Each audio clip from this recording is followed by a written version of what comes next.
मुझे वो दौर अलग था, ये दौर अलग है। अब अगर साथ में भी आ जाएंगे तो एक बात तो आ गई दोनों के बीच, दोनों के समर्थकों के बीच। उस समय कहा जाता है बाबा के समर्थकों को कुछ मिला भी नहीं, तो ये अगर हो भी जाता है तो क्या इसका असर होगा पॉलिटिकल रूप से? क्या उतने ही ताकतवर रहेंगे जैसे 18 में थे ये जोड़ी? आज पता नहीं, मैं आपको समेत और भाई संजीव और तौकीर रजा जी सुन रहा हूँ तो आज बिल्कुल वो जो है डिबेट फिल्मी अंदाज में चल रहा है। और अभी आपने कहा कि वो भी एक दौर था, ये भी एक दौर। राजेश खन्ना जी की एक शायरी भी है कि वो भी एक दौर था, ये भी एक दौर है। तो इस अंदाज में, और देखिए क्या है कि ट्रिपल इंजन की सरकार जो भाई तौकीर रजा जी ने बात की, तो मैं आपके विषय पे भी आऊँगा, लेकिन संक्षिप्त में मैं इधर भी बोल लूँ। अच्छा है तौकीर जी ट्रिपल इंजन रहे। मैं तो क्या कि हर पार्टी के अपने मित्रों को दुआएं देता हूँ, क्योंकि मैं तटस्थ आदमी हूँ। मैं तो संजू को भी संजू के साथ भी दुआएं रहेगी, उनकी पार्टी के प्रति भी रहेगी, आपके भी रहेगी।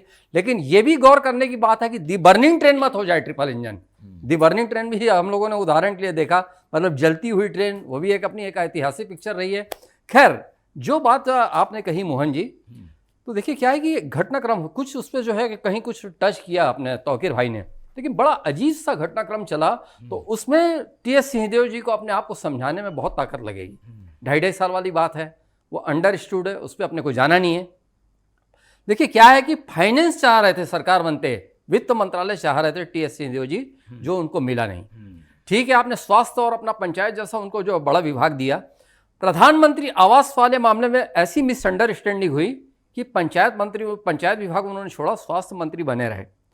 और एक चीज और है कि जब आखिरी में जो आखिरी का साल था 2018 में जो उप मुख्यमंत्री बनाए गए, तो लोगों ने ये नहीं कहा कि दिल्ली वालों ने ठीक नहीं किया, लोगों ने ये किया कि बाबा ने अपने आप के साथ ठीक नहीं किया। तो कुल मिला के सारी चीजें, देखिए मैं बाबा जी का बहुत सम्मान करता हूँ, बहुत सहज और सरल और बड़ी अपने आप में जबरदस्त पर्सनालिटी है, और बड़े सुलझे हुए व्यक्ति हैं, बड़ा आदर भाव है। लेकिन कहीं ना कहीं जो है, मतलब एक जो क्या कर राजनीतिक कौशलता तो एक शब्द है, लेकिन वो क्या है कि कौशलता में कभी आक्रामकता भी नजर आनी चाहिए। जैसे मैं आक्रामकता के लिए भूपेश बघेल जी की प्रशंसा भी किया मैंने शुरू में ही, तो कहीं कुछ वैसी चूक हो गई। लेकिन कहते हैं ना मोहन जी कि दूध का जला भी जो है छाछ को फूक फूक कर पीता है। तो मेरे ख्याल से बाबा की स्थिति अभी वही रहेगी कि वो छाछ भी फूक फूक कर पिएंगे, वरना अगर कि प्रदेश अध्यक्ष बनना होता तो पहले ही बन जाते, क्योंकि वो एक उपयुक्त समय का इंतजार कर रहे थे। अब आगे देखिए कि क्या होता है। ठीक है, एक साथ आने की संभावना भी देखते हैं क्या? दोनों उसी तर्ज में आ सकते हैं फिर?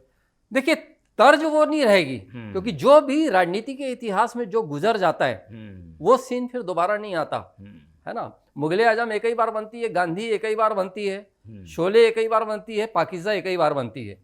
अब कोई नया विषय खड़ा करना पड़ेगा। लेकिन ये भी एक त्रासदी है कि यहाँ पे पाकिजा जो एक इतिहास रच जाती है, तो उसी डायरेक्टर की जो है रजिया सुल्ताना बॉक्स ऑफिस में पानी नहीं मांगती, तो कम से कम। लेकिन यह है कि अभी कांग्रेस की तैयारी जैसी भी हो, लेकिन भारतीय जनता पार्टी को बहुत सचेत रहने की जरूरत इसलिए है कि ऐसा ना हो कि जो है मतलब 2013 से जो 18 का दौर था, तो कहीं ना कहीं जो है उसका लाभ जो है